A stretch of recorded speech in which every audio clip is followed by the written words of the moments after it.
spa industry. She took what she learned and created her own line of luxury products. And then she landed the fantasy client of all time, and that is Miss Oprah Winfrey. She also has a spa at the Four Seasons. Her story is so inspiring. She is the best burst of energy ever. I cannot wait until we speak with her. But before we do, we are going to start with the download. And that consists of a few things that every business owner should have on their radar this week. And this one I love, and I wish this existed when I started my company a decade ago.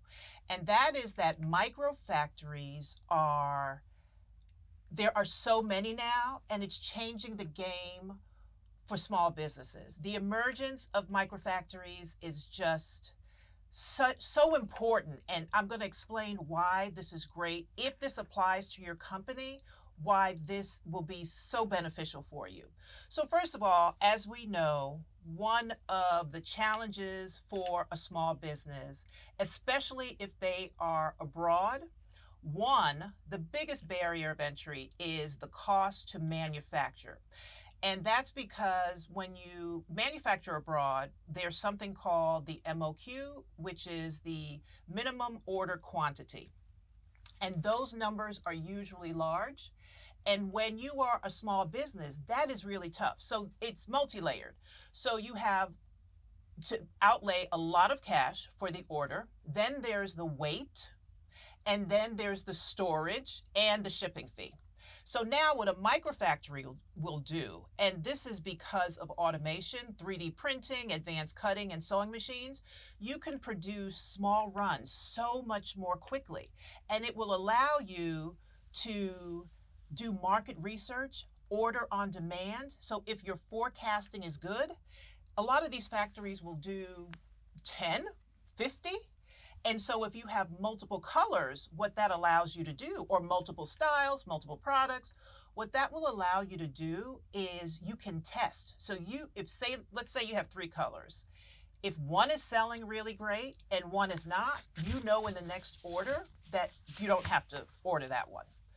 And it just allows you, so now you don't have to worry about the storage, you don't have to worry about the other costs and even the timing. Right? So forecasting is going to be really important, but at least you will be able to manage your cash flow so much better. So if there's anyone out there listening, if this pertains to you, LA actually has so many microfactories. So I highly encourage that you look for this opportunity. The other is, and I know I'm going to hear the groans about this, but trust me. So the 4-day work week is making a serious pushback, not just for small businesses, but I'm talking, not just for large businesses, sorry, but I'm talking about for small businesses. And in my first show, I talked about why AI is so important. So there are 2 things that are happening. First of all, we know as entrepreneurs that we do 16 jobs, right? But in the first show, I talked about if you are really learning AI, you're going to find that your tasks are cut not in half, I'm talking like in a tenth. And therefore, you'll become more efficient, and that will give you an opportunity to maybe strategically figure out how this 4-day work week can work. So for instance, there's a company in Harlem where they do something called a split shift. So the company is still open 5 days a week, but half the team works Monday to Thursday, the other half Tuesday to Friday. And in no way in this 4-day work week am I suggesting that you will be working less. No, that's not the case. But it's about efficiency. And as we know in the summer, already there are a lot of companies that do the 4-day work week. And we tend to adjust. We kind of know things are going to be slower, or that's just what happens with a lot of companies. And that is the push that is happening now. So I hope that this is useful. And when we come forward, we will have the Foot Nanny. I'm Raquel Graham. This is Entrepreneuring, and this is KBLA Talk 1580. This is Raquel. Raquel Graham, and you are listening to Entrepreneuring. As I mentioned earlier, we have Gloria Williams here, the Foot Nanny. And I mean, where do I begin? We're talking about a spa in the Four Seasons. She's on HSN with her own luxury products, and her big break came with Miss Oprah Winfrey. And she is, I think, do you hold the record for 10 times on the list? In a row. 10 times in a row. Yes, okay, thanks for that correction. If they bounce around, I still got it. Welcome, Foot Nanny, Gloria. Yes. Okay, thank you for joining us. So let's take it. We always start from the beginning. Where are you from? Well, first, I'm happy to be here because you're actually an entrepreneur. Yes. A real person that knows about shipping and receiving and things talk to the customers. So I'm excited. Thank you. I'm from Dixmoor, Illinois. I grew up in a small town. I didn't even know that. If I say Chicago, they say, oh. But if I say Dixmoor, it's like, where's that? Right. Dixmoor is a small town, south side, far south of Chicago. Okay. So I had those small hometown roots along with the southern roots from my mother and my grandmother. So that would make sense. So is that how you ended up at Harpo? Yeah, I started off as, I was going to be a nurse at first. Oh. And then I thought, well, why don't I get to them before they get to the nurse part? I want to make them feel good. So I used to see my mother soak my father's feet when he would come home from work. Oh, Not wow. every day, but payday. Right. He was grumpy. And the way he calmed him down was when he put his feet in the water, everything stopped. It was calm, quiet. Wow. And I observed that subliminally. I saw that. And then I was going to go away to school to be a nurse. And I said, I did secretarial in school, high school, and business. Why not just go to a little small college, community college, and get a little business, something going on? But I was always very smart, so I thought of things really fast. So that's how I ended up, and then I got referred to, that's how I ended up not going to school to be a nurse. Okay. Then this one girl referred my name to this beauty school to be a nail tech, and then her name is Rhonda. Okay. I'll never forget her name. And then they called me, and I went to nail school, and I loved it. And so everybody gave me the pedicures because I knew how about feet because of my mother.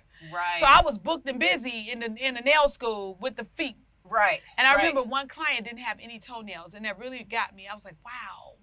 And she told me back in the day when they used to do pedicures or go to the doctor and see about your toenails, they would see that you had a fungal problem. Yeah. They would remove all your toenails. Oh my goodness. This was like back in the day. Oh my goodness. 60s back then, I guess. 70s, 60s. Wow. Yeah. So then I was destined to be the Foot Nanny. So from there, I went to working for luxury spas. Worked for Mario Chicochi, now 100 North Michigan. Had 36 nail techs under me. I trained, and then from there I went to Oprah at Mario. Wow, I didn't know But that. You needed Mario Chicochi in order to open that next door. In Right. Chicago, it's about where you work. Right. Right. Where was your training? Right. And then I went from that, I went to Oprah show. They had a spa there. And so I started doing freelance work in the Oprah show. Let me tell you, when I lived in Chicago, first of Mm-hmm. all, I want the audience to know that when I do these interviews, like I'm learning right with you. Yeah. So I don't do pre-interviews. I don't, so I'm sitting here like fangirling. Natural reaction. Because I did read that it was your mother's ritual. Yes. But the father's feet. Yeah, that part stuck with me with my father's feet. Absolutely. We did go through the neighborhood in Dixmoor, Illinois, and we did rub down people. Like she would start with the feet.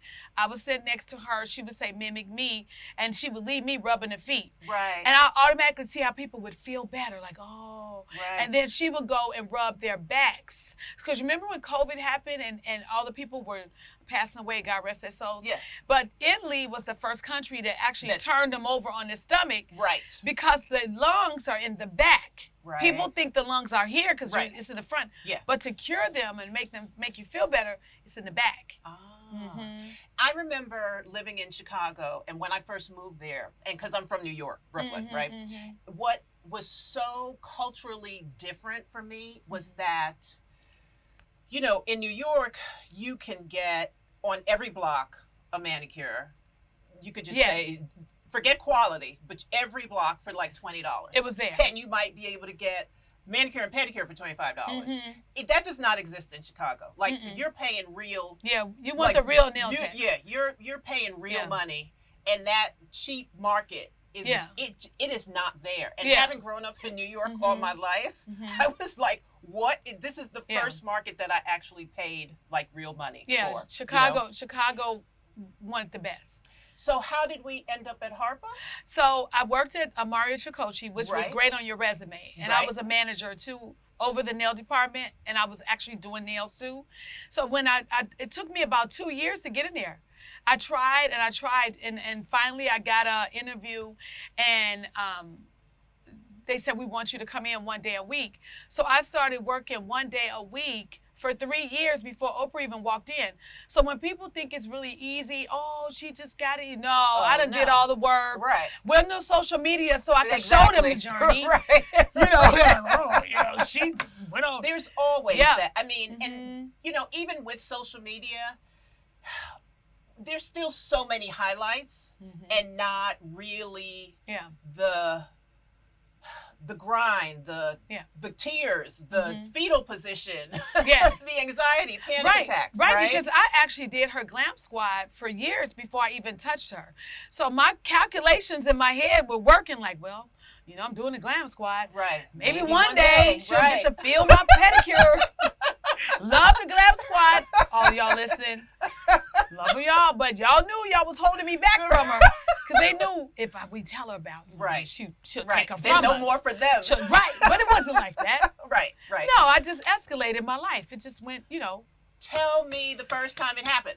The first time it happened was one of her makeup artist, Reggie Wells, he's in heaven now. I know Reggie. And Andre, he's still alive. Andre's in California. And they were like, you should let Foot Nanny, Gloria, I was Gloria then, I wasn't Foot Nanny. You should let Gloria do your pedicure for you. Let's try her out.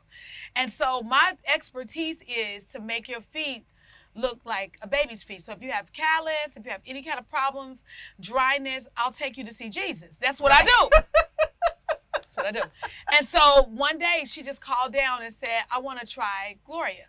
And so she came in and I had 2 of everything, 2 nippers, 2 clippers, 2 files. Because if one thing failed, you want to be ready for the next. I learned that from Tammy Taylor.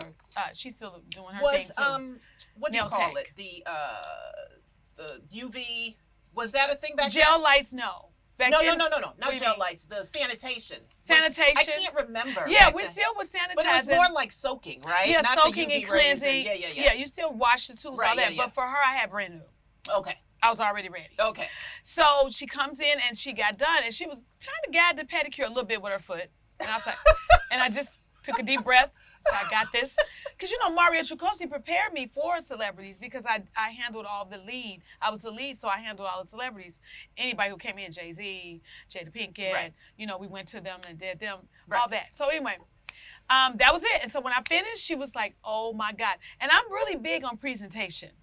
A lot of times you go get a pedicure, they throw you in the bowl and they say, here, put a liner, come sit down and run the water. I like the bubbles ready before you get in the door. I like the whole woosah. And I hope we're listening to this because this is about you being prepared. Yes. For the opportunity by the time it hit. Right, and actually a technician that does the work and came up with a product line, not somebody just sitting up there and looking in the sky saying, I think I want to open a restaurant, but you don't cook. There's nothing like really having the experience and understanding the market, and that is how you create. Yes, and those brands I noticed are like me. Yes, the makeup artists, the hairstylists, the behind the chair people, the technicians that really our brands last a long time. Absolutely, because we know you are quality. Of it. Yes, absolutely. Yes. So I have to laugh because I am also certain one of the things we met, I think 2.5 years ago. Yeah, downtown. And we have remained connected. Yeah, but I knew of you from Shark Tank. And I knew of you. You was the lady with the lights on there. You know what? I didn't know you knew me. I didn't know that. I'm a Shark Tank fanatic. Oh, I didn't know that. Yeah. So I was thrilled. I made a beeline to meet you. And we can't overlook your infectious, your personality is, I know. Oh, she had to be a little bit taken aback because what I love about you is that you are you everywhere. I'm gonna tell you the truth. Yes. And she likes that. People of a high level, Yeah. you know, Yes. in the air, like that level person. Yes. They like people to tell them the truth. And if she asked me, so I say, you want to know the truth? Right. I'll tell you the truth now. Right. I mean, I've seen video on social of you guys interacting, and it is just like this. Real. Absolutely. They say, well, she's like, real? It's like, you don't lie to God and Oprah. That's right. They know you're lying. So let's talk about, I want to talk about, we're going to get to the list, but let's talk about you developing your line because before I met you, I watched you on social. So I watched you go from your team. I watched your team put the label, print the labels, put the labels on the jars. Made in USA. That's right. Do it all. And then I remember when you got a co-packer. Yeah. And you were teaching people about, you know, co-packing. And I've seen you when you did some work with Saltbox. I'm hoping to get them on. They're cute. Yeah. You know, just the evolution of it. And then you don't know this story that, so we were both on HSN around the same time. We still hadn't met yet, right? And I don't know, I was getting my makeup done and you might have just left or something. And the makeup artists were talking about how you were such a hoot because something happened and they were trying to give you rules and regulations or something. And you maybe it was about the buffer, the foot buffer. I don't remember, but all I know is they said that this woman was telling you something and you said, are you done? And then you said, girl, hold my bag because I got to get my... Well, I know this thing. Jamie Kern-Lima is my friend. She's a mentor. She was a mentor. We met at an event that Oprah had, like it was like Live Your Best Life. And we both reached for the chicken breast. And I went, oh, my God. It's Jamie Kern-Lima. Can I have 5 minutes? And I was about to go to HSN. And I said, I just need to pick your brain for 5 minutes. And that's what a lot of entrepreneurs need to know. If you just get 5 minutes, what are you going to ask? That's right. And she said, when her story, you know, if you get an opportunity to pull the trigger and your gut tells you to do it, just do it. So my opportunity was the buffer. And I told the model. Oh, yes, I remember. Yeah. I wanted to see a crusty foot on the camera and just buff it. Right. And I knew those sales would go crazy. Right. And so I tuned the model in. I said, when I reach for your foot, just give it to me, okay? She said, okay. I said, I'm going to give you this buffer. And you just give it. It was like this whole secret thing going on. And she said, okay. It's preparation. So I reached over, I looked over at the model and I reached my hand out. She gave me the buffer and I started buffing her foot. The cameraman was in shock. He couldn't even move. He couldn't believe Foot Dust was on HSN. I didn't care. I had 15,000 buffers to sell and they sold. Wow. And that's that. And just as a side note, and that is the power. You know, I grew up on home shopping and QVC, and I love TV shopping. It trained I love it. I love it. But, you know, some people, it's not sexy enough. Right. And in my mind, and I would tell people, you have no idea the volume that goes through those channels. And how much sleep we don't get being on air like 5 times in a row. And you're smiling. Yeah, but the volume is amazing. And also, they were purchase orders. See, HSN was purchase order. You know, they would give you a $60,000 purchase order. They would give you a $100,000 purchase order. They would give it to you. Right. And for those who don't know this, listen, that's guaranteed money. Right. It's very rare to get those now. Absolutely. Now what we are like, girl, you better TikTok it and sell it. But, you know, we have TV shows. We have ABC. We have GMA. We have CBS deals. Yes. Now I'm on CBS deals a lot. I saw that, yes. Yeah, so it's different. You know, it's different. It's like a faith order, I always say. The chemists thought I was crazy when I would order for those shows, you know. Purchase orders guaranteed. People don't realize the volume in, you know, I know some may think it's hokey, you know, they do, they used to do gemstones and coins and stuff like that. But people love that. But it is, they have a dedicated audience. And they're still living too. Yes. And what I always say is they come to shop. Like they show up to shop. Yes, right? It's in their like living room. Casino. In their living room. Absolutely. Getting their popcorn. And they take the shows. Yes. And they come back and watch. Absolutely. It's entertainment. So I would say, well, it works for me. So. We need one here in California. We don't have a shopping channel here. If y'all listening, we need a shopping channel. We'll blow that up. Honey, I have all the celebrities on there with their products talking to me. So now we are in the Four Seasons. Yes. Jesus did that. Amazing. Jesus did that. Amazing. It was Jesus. Okay, so how do we end up in the Four Seasons? So the pandemic was ending. I was selling products like crazy, had the warehouses. I wanted to find a space that I could start doing the general public, because people don't realize I wasn't doing the general public all the time I was here. I moved here in 2013. And from that point on, Anastasia gave me my first start here. Oh, eyebrows? Yeah, and everybody thought I was lying when I would say that. People would actually go and tell her, oh, she said she worked. She gave me a room. I met her at Oprah's house. She was doing the brows. Yeah. And I said, oh my God, you're Anastasia Beverly Hills. She's like, yeah, that's me.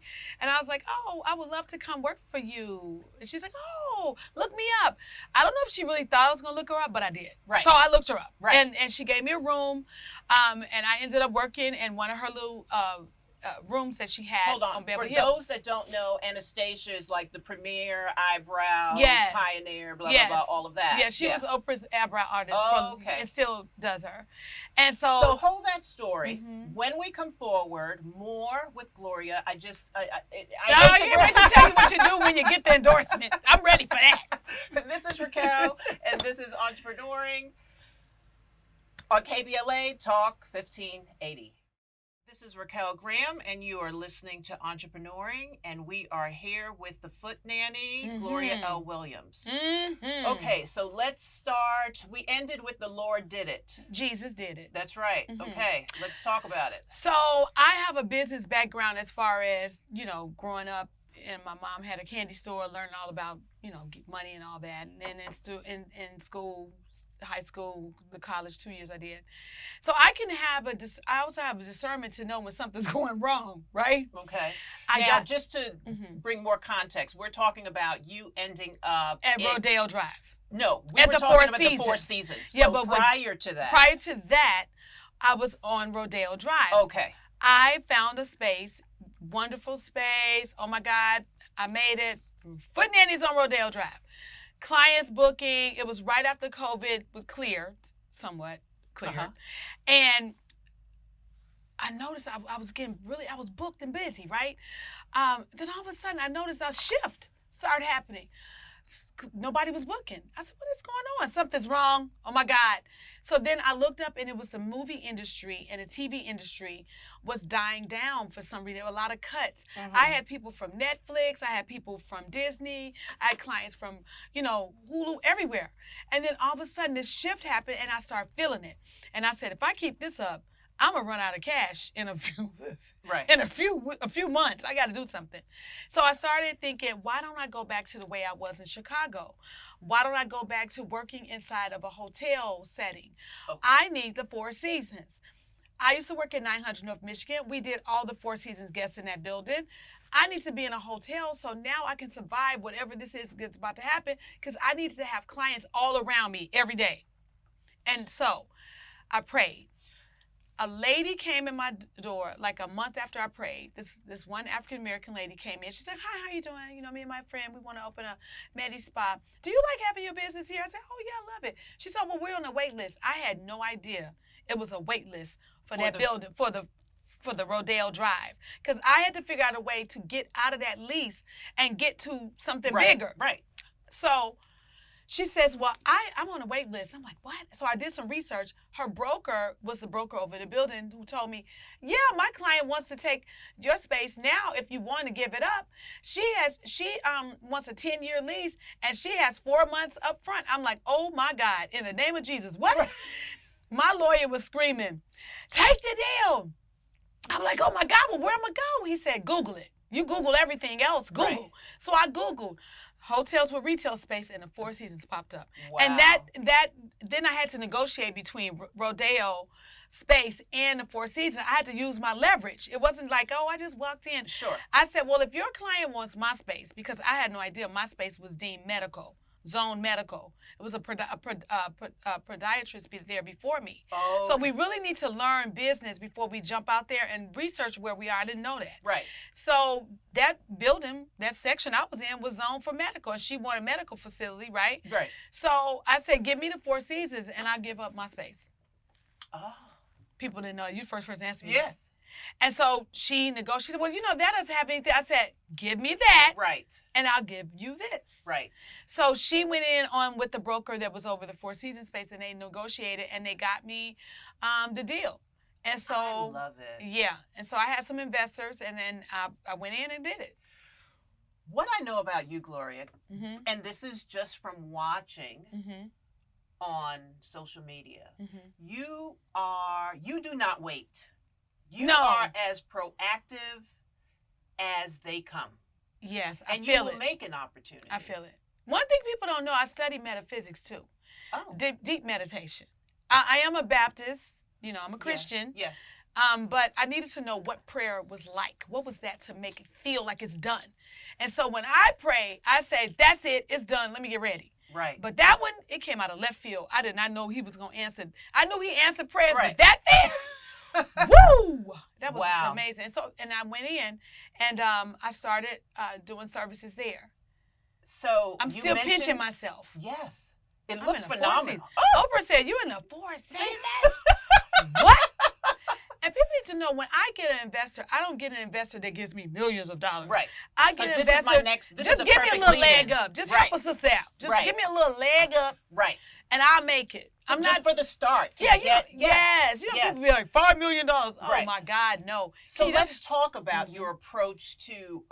Have you been a bootstrapper? How have you managed over the years? Well, funding. Because I want to just say this. Mhm. Just because I know Mhm. other artists and creatives in the business, Mhm. and people tend to think that because you have someone like Oprah, Mhm. that's all you need. Or high credit score, you can go to a bank. Not so. Not so. As long as you have Shopify, that's who I had. Okay. Shopify was my bank. Okay. And I don't think a lot of people understand Shopify is a bank. Right. They promote themselves behind the scenes as never go to the bank again. Right. Keep everything here. And based on your sales, you can Yeah. leverage that Yeah, and to take a Yes. loan against. That's right. Yes, but you go in your little box where it's what do you call it? The offers? Capital. Look, you know, Offers. you know. It's like, geez, It's they not probably just said- them. It's Yeah. Shopify. It's PayPal. Yeah, yes. So the offers. We have yeah. an offer for Yeah. you. What? Yeah. And Shopify would And say, in a day. yes, I hey, mean, Foot I'm Nanny, sorry. No, not No. in a day. In like minutes. after you build up sales and they can see your sales But I'm going. talking about the approval. Oh, and yeah, it's there the next day. Right, you can exactly. go. You can go get all Right. your supplies, get everything. That's right. No questions asked. But the thing is, they pull the money from each sale. Right. Yeah. I mean. And so I knew going into the hotel, I was okay because I knew my online sales would support me strong enough. Okay. But I knew that I had to do the same. I had to generate the sales in there too. Right. And it's not just Foot Nanny. I'm in the Four Seasons Hotel. I have to really, be at a 5-star level and give the clients a yes. We have that. Yes. Tell us where to reach you. Footnanny.com. All right. www.footnanny.com. Thank you. When we come forward, we are going to break this down. Everything Yeah. that we learned. I'll be back, y'all. Part 2. Definitely. Mwah! This is Entrepreneuring. I am Raquel Graham, your host, and we just had Gloria Williams, the Foot Nanny, on. What an interview. I want to do the takeaway right now. Let's get into it. So much to learn. So first, as you can tell, Gloria is absolutely a big time preparer. She does the work. She does the research. And I will tell you that when I first submitted my submission, my product for Oprah's Favorite Things, the amount of research I did in terms of packaging and what were her favorite colors, because those are for my product headlights, that is what I gave it to her in her favorite colors. You want to really put in the time to give yourself the best advantage when you are looking for these big opportunities. And to take the time to research is never a waste of time. Please do that. And Gloria, I have watched her on all of her socials, and just all the preparation that she does, and watching how, like I said, she started with her team doing all of the packaging, and then watching her pivot to a co-packer, and then watching her pivot to understanding distribution and fulfillment, and then creating a product line, and then taking it on TV, and then opening a spa. All of these verticals and all of these risks and all of the experimentation is just so important because, one, it shows that she's not afraid to fail. And you won't know that unless you try. I'm sure we didn't get enough time to talk through, maybe there's some things that she did try that didn't necessarily land. But we listened to the story about how she pivoted when she noticed in the space that she had in Rodeo Drive that business was tanking for no reason of her own. But that is when she knew that she had to make the pivot. And it is really a gift. There is to be able to pivot, to see it, to see the opportunity, to see that, or to see the change coming, just like with AI. I know, I'm tired of hearing it, but it's true. If you can see the change that's coming and then you make the pivot, that makes all the difference in the world. I mean, there's so many lessons. The other thing that I'll make this the final point, and it is really about the location. For her to have the insight to understand that she needs to be somewhere where there are just constantly clients. That is key. It's actually brilliant. So obviously to be in a hotel was a natural fit, and not having to rely on any particular industry. Incredibly brilliant. I wish we had more time. When we come forward, we are going to talk about the reflection for the week. I am Raquel Graham, and this is Entrepreneur. This is Raquel Graham, and you are listening to Entrepreneuring. We will wrap with the weekly reset. I originally had a different topic for this week, but I really feel the need to shift. In the news this week, we saw, actually it was just yesterday, the situation with Uncle Nearest. And I'm not going to make any comments about it because my prayer is that when all the facts come out, that it will all end well. But it made me really, really think about how I'm hoping we will shift and be much more intentional about supporting Black businesses. I remember during the pandemic, we were, as a community, incredibly intentional about supporting Black businesses. I remember people calling around and really taking the time to do more research. If they wanted balloons, if they wanted a caterer, if they wanted ice cream, if they wanted a party planner, they would call around or put online, do you know of a Black business that does this? Do you know of a Black business that does this? And just this year, once again, we are reminded about the power of our dollars when Pastor Bryant calls for the boycott of Target. I watch those earnings reports every time they come out, and it is undeniable, for sure, the impact that we have made. But he didn't just say, don't shop there. He also called for redirecting your dollars.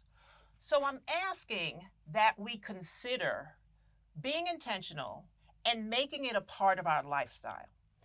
I know that we can't shift everything, but as an entrepreneur, and I've been an entrepreneur for more than a decade, what I know, which is why I started this show, is there are Black businesses in every nook and cranny category that you can think of. And yes, it's going to take more work, but we know DEI is no longer a thing. We watched all of our Black businesses get kicked out of Target. And so what this will require is intentional research. And even if you say, I'm going to shift 10% of my budget to Black businesses. If we do that collectively, that will create tremendous change. For instance, if you buy books at a big brand, consider looking for a Black-owned bookstore, because usually buying books is a destination event anyway. It's rare that you will just have one right around the corner. So make it a destination to find a Black-owned bookstore, or if it's a Black-owned spa, a Black caterer, whatever your lifestyle is, and just shifting some of that budget intentionally makes a huge difference. We have seen this in the past. We know the power of our dollars. And watching, I think it's just in this year alone, 2 of our largest businesses take what appears to be an unfortunate turn is just heartbreaking. And yes, policy has something to do with it, but we can take charge of what we can take charge of. And that is about where we spend our dollars. Because deliberate spending, it's not a charity. It's strategy for us. It's building our own economic safety nets when the systems around us fail. It's political because economic independence gives us leverage. And it's absolutely cultural because it preserves the creativity and excellence of our community. And is it financial? Of course. And this is what's so critical. Those dollars circulate and multiply when they stay with us. If we continue to take them out of the community, especially with us knowing and seeing what is happening, we're not doing ourselves any good.